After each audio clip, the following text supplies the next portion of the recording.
Imagine that you have membranes in your arms that allow you to fly at sunset and hunt insects with your tongue at dawn. That you have a very limited view and perceive the surrounding world through a system of emission of high-frequency signs, and you spend the day hanging upside down on the roof of an attic. This only tells us what it will be like for us to behave like a bat. But it's not about that. What we want to know is what it's like to be a bat for a bat. In 1974, Thomas Nagel wrote, "What is it like to be a bat?"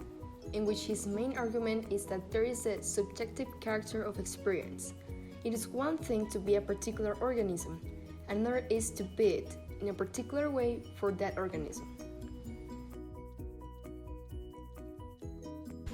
Frank Jackson wrote an article in 1982 called "What Mary Doesn't Know," in which he states a mental experiment about a girl who knows any imaginable physical state about color.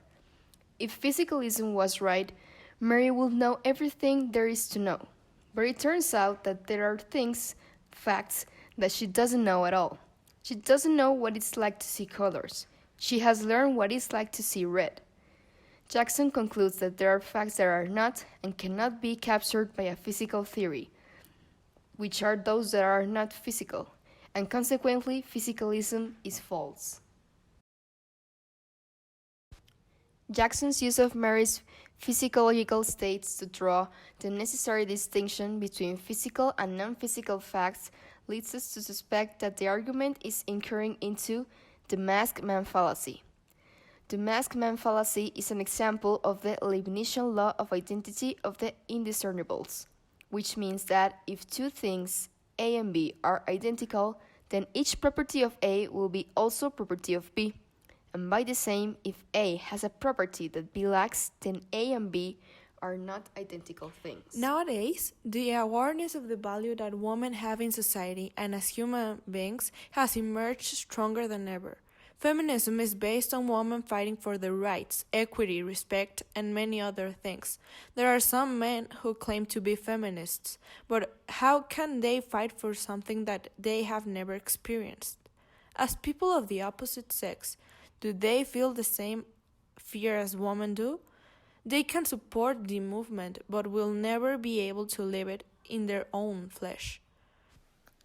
It is obvious that a man will never fear as a woman do, because of the simple fact that they are not the same. But being feminist does not mean being a girl. Men can be as feminist as a man can be, of course, but they will never be as feminist as a woman, because they will never feel the same way a woman feels. Both have to be feminists, but because feminist means equality between both genders, but men cannot be as feminist as a woman. At the end, there is not a real solution because everyone has a different opinion, and it is impossible to tell who is wrong and who is right. However, there are opinions that are closer to being the correct ones.